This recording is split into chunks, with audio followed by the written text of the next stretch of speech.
हफ्तों की मेहनत रंग लाने लगी।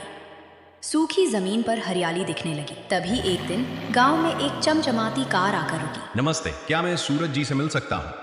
मुझे पता चला है कि यहाँ कोई जड़ी बूटियों की खेती कर रहा है। जी, मैं ही सूरज हूँ। कहिए क्या काम है? वाह, गजब काम किया है। ये जड़ी बूटियां तो यहीं से बढ़िया लग रही हैं। मैं शहर से आया हूँ, दवाइयों का काम करता हूँ। आप मेरी फसल खरीदना चाहते हैं? बिल्कुल। देखो सूरज, मैं घुमा फिरा कर बात नहीं करता। तुम्हारी फसल तैयार होने में अभी 2 महीने हैं, लेकिन मैं तुम्हें अभी एक ऑफर दे सकता हूँ। मैं पूरी फसल का प्री कॉन्ट्रैक्ट करना चाहता हूँ। प्री कॉन्ट्रैक्ट मतलब ये कि भाव आज तय हो जाएगा। मैं तुम्हें 2.5 लाख रुपए दूंगा। 50,000 अभी एडवांस ले लो, बाकी फसल कटने पर। क्या कहते हो? सूरज की आंखों में चमक आ गई। 2.5 लाख? इससे तो बैंक का लोन भी चुक जाता और दया सागर का काफी हद तक मुंह बंद हो जाता। साहब, ये तो बहुत बड़ी रकम है। क्या आप सच में इतना देंगे? ये लो 50,000 का चेक। बस इस कागज पर अंगूठा लगा दो कि तुम ये फसल सिर्फ मुझे ही बेचोगे। देखो सूरज, तुम मेहनती लड़के हो, मैं तुम्हारी मदद करना चाहता हूँ। बहुत बहुत धन्यवाद साहब, आपने तो मेरी डूबती नैया पार लगा दी। माँ देखो, साहब ने एडवांस दिया है। पूरे घर में खुशी का माहौल था। पिताजी की आंखों में भी पहली बार उम्मीद के आंसू दिखे। लेकिन गांव की दूसरी तरफ दया सागर की मोटरसाइकिल की आवाज फिर से गूंजी। काम हो गया क्या विक्रम भाई? बिल्कुल दया सागर जी, लड़का सीधा है, झांसे में आ गया। 50,000 के लालच में उसने उस कागज पर साइन कर दिए हैं, जिसमें लिखा है कि अगर फसल की क्वालिटी थोड़ी भी कम हुई तो उसे एडवांस का 4 गुना जुर्माना देना होगा। शाबाश। अब वो जमीन न बैंक की होगी न सूरज की, वो तो सीधे मेरी गोद में गिरेगी। बस अब कुछ दिन का इंतजार है। उसे लगने दो कि वो जीत रहा है। ऊंचाई से गिरने का मजा ही कुछ और होता है। सूरज को इस साजिश की भनक तक नहीं थी। उसने उन 50,000 रुपयों से पिताजी की दवाइयां खरीदी और खेत के लिए खाद खरीदी और पानी का पंप लगवाया। ये क्या है? ये पत्तों पे सफेद धब्बे कैसे आ गए? रातों रात सूरज की फसल पर एक अजीब किस्म के कीड़ों ने हमला कर दिया था। हरे भरे पत्ते पीले पड़कर झड़ने लगे थे। नहीं, ऐसा नहीं हो सकता। मेरी पूरी मेहनत सब बर्बाद हो रहा है। केतन जल्दी यहाँ आओ। क्या हुआ सूरज? अरे बाप रे, ये कीड़ा बहुत तेजी से फैलता है। अगर 2 दिन में स्प्रे नहीं किया तो कुछ नहीं बचेगा। तो स्प्रे लाते हैं ना? चलो अभी बाजार चलते हैं। सूरज, ये आम दवा से नहीं मरेगा। इसके लिए बहुत महंगी दवा चाहिए। कम से कम 30-40 हजार का खर्चा आएगा। तेरे पास पैसे हैं? पैसे तो मैंने दवाइयों और खाद में खर्च कर दिए। मेरे पास तो अब 1 रुपया भी नहीं बचा। तो फिर किसी से उधार ले, वरना कल सुबह तक ये खेत श्मशान बन जाएगा। सूरज भागकर फिर से उसी बैंक के पास गया, लेकिन वहां से उसे धक्के मारकर बाहर निकाल दिया गया। वह गांव के हर उस शख्स के पास गया जो उसकी मदद कर सकता था, पर दया सागर के डर से सबने दरवाजे बंद कर लिए। साहब, बस 40,000 रुपए दे दीजिए। मेरी फसल मर रही है। अगर वो बच गई तो मैं आपके एक पैसे चुका दूंगा। अरे सूरज बेटा, अभी तो शहर के बड़े बाबू आए थे ना, चेक देकर गए थे। अब हमसे क्यों मांग रहे हो? और हाँ, याद है ना, जमीन के कागज अब मेरे नहीं, बैंक के पास हैं। मैं अब चाहकर भी तुम्हारी मदद नहीं कर सकता। साहब, आप तो बड़े आदमी हैं, दया कीजिए। मेरे पिताजी मर जाएंगे ये सदमा झेलकर। सदमे से तो वो वैसे भी मर रहे हैं सूरज। जा, उस शहर वाले व्यापारी को फोन कर, शायद वो मदद कर दे। सूरज ने कांपते हाथों से विक्रम को फोन लगाया। उसे उम्मीद थी कि उसका खरीदार उसकी फसल बचाने में मदद करेगा। हेलो, हाँ सूरज, क्या हुआ? साहब, खेत में कीड़े लग गए हैं। 40,000 चाहिए दवा के लिए, वरना फसल खत्म हो जाएगी। आप एडवांस में से काट लीजिएगा। क्या कीड़ा लग गया? देखो सूरज, कॉन्ट्रैक्ट के हिसाब से मुझे A ग्रेड फसल चाहिए। अगर तुम्हारी फसल खराब हुई तो मैं 1 रुपया भी नहीं दूंगा। और हाँ, याद है ना, अगर फसल नहीं दी तो तुम्हें 2 लाख रुपए जुर्माना देना होगा। क्या? 2 लाख? साहब, आपने तो कहा था कि आप मेरी मदद कर रहे हैं। बिजनेस में कोई किसी का साथ नहीं देते हैं सूरज। दवा के पैसे खुद इंतजाम करो। अगर परसों तक खेत साफ नहीं हुआ तो मेरा वकील तुम्हारे घर पहुंच जाएगा। फोन रखो अब। सूरज के हाथ से मोबाइल गिर गया। उसे अब समझ आया कि वो कितनी बड़ी साजिश का शिकार हुआ है। सूरज, क्या हुआ बेटा? पिताजी, मैं लुट गया। मैंने आपकी और माँ की इज्जत दांव पर लगा दी। मैं खत्म हो गया पिताजी। चुप हो जा बेटा, कुछ रास्ता निकलेगा। क्या रास्ता निकलेगा माँ? कल सुबह तक खेत खत्म हो जाएगा और परसों हम बेघर हो जाएंगे। दया सागर जीत गया माँ, वो जीत गया। उस रात सूरज के घर में चूल्हा नहीं जला। तभी अचानक बाहर जोर की बारिश शुरू हो गई। वाह भगवान, तूने भी क्या समय चुना। जो बची कुची कसर थी वो ये बारिश पूरी कर देगी। अब तो मिट्टी भी बह जाएगी। सूरज बारिश में भीगता हुआ अपने खेत की तरफ भागा। वो पागलों की तरह मिट्टी को बचाने की कोशिश कर रहा था। तभी उसे अंधेरे में एक परछाई दिखी। बेटा, तू मिट्टी को बचा रहा है या अपनी हार को? बाबा, अब कुछ नहीं बचा। देखिए, सब बह रहा है। ये बारिश श्राप नहीं, वरदान है सूरज। ध्यान से देख, ये कीड़े पानी बर्दाश्त नहीं कर सकते। अगर तू अभी इस बहते पानी का रुख मोड़ दे और इन पौधों की जड़ों में वो राख डाल दे जो मैंने तुझे बताई थी, तो शायद चमत्कार हो जाए। राख? कौन सी राख बाबा? नीम के पत्तों और गोबर की राख। जा अपने घर का चूल्हा खंगाल, जितनी राख है ले आ।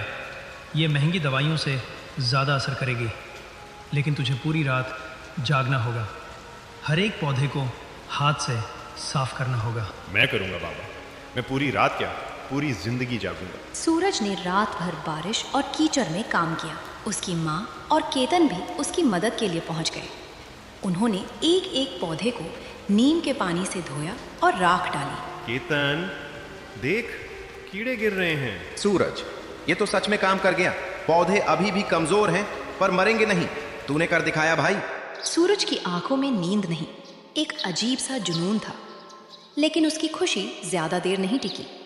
जैसे ही वो घर पहुंचा, उसने देखा कि दया सागर और बैंक के कुछ अधिकारी उसके घर के बाहर खड़े हैं। सूरज जी, हमें सूचना मिली है कि आपकी फसल पूरी तरह बर्बाद हो चुकी है और आप जुर्माना भरने की स्थिति में नहीं हैं। बैंक ने आपकी जमीन की नीलामी की प्रक्रिया शुरू करने का फैसला किया है। क्या? लेकिन मेरी फसल बच गई है। देखिए, मैं अभी दवा डालकर आया हूँ। ये देखो सूरज, विक्रम ने रिपोर्ट भेजी है कि फसल डिस्कॉर्ड हो चुकी है और बैंक को अपनी गारंटी चाहिए। तुम्हारे पास आज शाम तक का वक्त है। या तो 1.25 लाख रुपए जमा करो या फिर इस घर को खाली करने के लिए तैयार हो जाओ। शाम तक? साहब, ये तो नाइंसाफी है। नाइंसाफी नहीं सूरज, ये कानून है। तुमने साइन किए थे ना, अब भुगतो। शाम को 5 बजे हम अपनी जेसीबी लेकर आएंगे। रामदीन भाई, सामान बांधना शुरू कर दो। सूरज के सामने अब पहाड़ जैसी चुनौती थी। फसल तो बच गई थी, लेकिन उसे बेचने में अभी भी वक्त था और बैंक को पैसा अभी चाहिए था। माँ, क्या अब भी कोई रास्ता बचा है? रास्ता हमेशा होता है सूरज, बस उसे ढूंढने की हिम्मत चाहिए। सूरज ने अपनी साइकिल उठाई और गांव से बाहर की तरफ पैडल मारने लगा। उसे नहीं पता था वो कहाँ जा रहा है। सूरज, रुक, कहाँ भाग रहा है? ऐसे भागने से 1.25 लाख रुपए नहीं मिलेंगे। तो क्या करूं केतन? घर पर पुलिस और बैंक वाले खड़े हैं। मेरी माँ के पास अब बेचने के लिए एक तिनका भी नहीं बचा।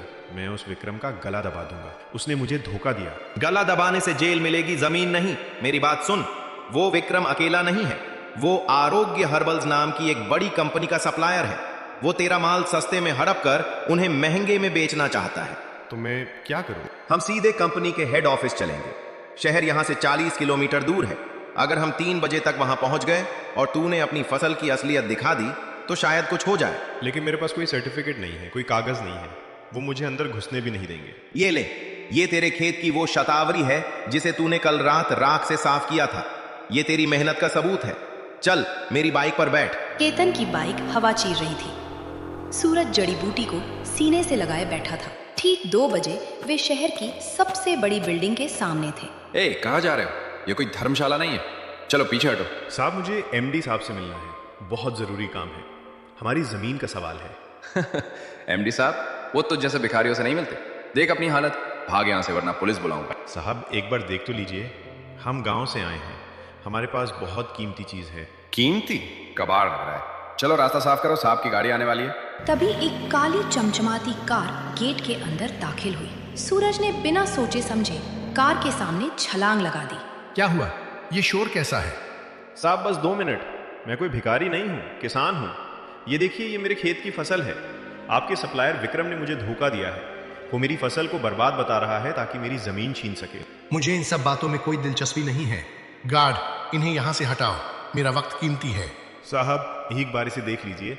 अगर ये बी ग्रेड भी निकली तो मैं खुद आपके पहियों के नीचे जान दे दूंगा। सूरज की आवाज में वो दर्द और जुनून था कि एमडी रुक गए। उन्होंने उसे सूंघा, उसकी बनावट देखी और उनकी आंखों में हैरानी साफ दिखने लगी। ये वाइल्ड शतावरी है और इतनी साफ। इस मौसम में तो ये मिलना नामुमकिन है। तुमने इसे कैसे बचाया? रात भर बारिश में जागकर नीम के पानी और राख से। साहब, विक्रम कह रहा है ये कचरा है। खन्ना, जरा इधर आओ। इस सैंपल को अभी लैब ले जाओ और मुझे 10 मिनट में रिपोर्ट दो। और तुम, सूरज नाम है ना, अंदर आओ। सूरज और केतन एक आलीशान कैबिन में बैठे थे। बाहर 3 बज चुके थे। सर, ये तो अद्भुत है। इसकी पोटेंसी मार्केट में मिलने वाली किसी भी चीज से 40% ज्यादा है। ये तो प्योर A+ ग्रेड है। हेलो विक्रम, तुमने जो सूरज के फसल की रिपोर्ट भेजी थी वो गलत है। फसल शानदार है। अरे नहीं सर, वो लड़का झूठ बोल रहा है। खेत में कीड़ा लगा है, सब खत्म हो गया है। मैं कल खुद जाकर देखूंगा। तुम्हें जाने की जरूरत नहीं है। सूरज मेरे सामने बैठा है। और सुनो, तुम्हारी सप्लाई का कॉन्ट्रैक्ट आज से खत्म। हम सूरज से डायरेक्ट डील करेंगे। सूरज को लगा जैसे उसे नया जन्म मिल गया हो, लेकिन घड़ी में 3:30 बज रहे थे। गांव यहाँ से अभी भी 1 घंटे की दूरी पर था। साहब, आपका बहुत शुक्रिया, लेकिन मुझे अभी 1.25 लाख रुपए चाहिए। बैंक वाले मेरा घर गिरा देंगे। क्या आप मुझे एडवांस दे सकते हैं? 1.25 लाख? सूरज, मैं तुम्हें सालाना सप्लाई का कॉन्ट्रैक्ट देना चाहता हूँ। ये लो, 3.6 लाख रुपए का एडवांस चेक। तुम्हारी फसल की क्वालिटी देखकर मैं ये रिस्क ले सकता हूँ। साहब, ये तो बहुत ज्यादा है। ये ज्यादा नहीं है सूरज, ये तुम्हारी मेहनत की कीमत है। अब जल्दी जाओ, कहीं देर ना हो जाए। सूरज और केतन मोटरसाइकिल की तरफ भागे। उधर गांव में सूरज के घर के बाहर मातम छाया हुआ था। दयासागर एक बड़ी JCB मशीन के साथ खड़ा था। 4:45। रामदीन भाई, सामान बाहर निकालोगे या फिर हम मशीन चलाएं? दयासागर जी, बेटा शहर गया है, बस थोड़ी देर और वो आता ही होगा। शहर गया है भागने के लिए। उसे पता है कि वो पैसे नहीं ला सकता। अरे ओ बैंक वालों, शुरू करो अपनी कार्यवाही। पुलिस साहब देख लीजिए, कोई रुकावट नहीं होनी चाहिए। नहीं, मेरा बेटा आएगा। जब तक वो नहीं आता तुम इस घर को हाथ नहीं लगा सकते। हट बुढ़िया, बहुत नाटक देख लिया तेरा। ड्राइवर, चालू कर मशीन। सबसे पहले ये मेड़ गिराओ। JCB का इंजन जोर से गरजा।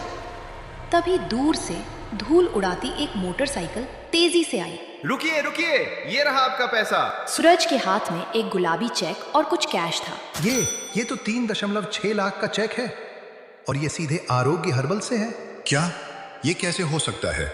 ये जरूर नकली होगा। ये लड़का कहीं से चोरी करके लाया है। दयासागर जी, ये चेक असली है और इस पर बैंक की स्टैंप भी है। सूरज, तुम्हारा कर्ज 1.25 लाख था। हम ये चेक ले रहे हैं।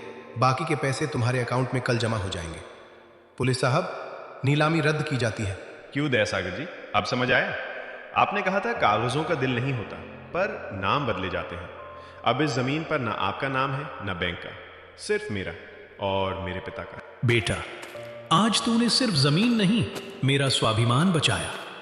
मुझे लगा था सब खत्म हो गया है, पर तूने रास्ता निकाला। पिताजी, जो डरते नहीं वही आगे बढ़ते हैं। माँ, देखिए आपकी बाली, उसी सुनार से छुड़ा लाया हूं। ये बाली नहीं है बेटा, ये तेरे संघर्ष की जीत का गहरा